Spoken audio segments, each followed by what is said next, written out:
今年咧屬虎嘅朋友咧，佢命宮嘅星象咧叫武曲化權同埋天上星。武曲化權咧，武曲呢個星咧本身係個金融星嚟嘅，所以今年屬虎嘅朋友咧適宜投資金融嘅股票。權呢個星特別好勇進嘅，咁所以有時咧我反而擔心咧屬虎嘅朋友咧太過勇進咧，可能會係急功近利咧，就係咧走短線咧可能會係會虧損嘅。不如長線啲投資咧，對今年屬虎嘅朋友更加有利。天上星咧係一個服務行業嘅星嚟嘅，所以屬虎嘅朋友咧喺庚寅年咧可以投資一啲服務行業嘅股票。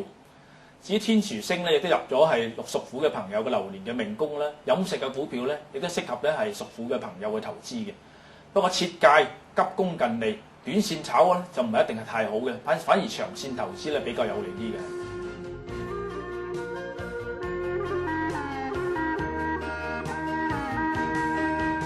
由於屬虎嘅朋友咧，今年嘅流年嘅命宮係武曲入命，武曲五行係屬金嘅，所以喺一個銅嘅貔貅咧，向住窗口出邊咧，亦可以招到財富嘅係。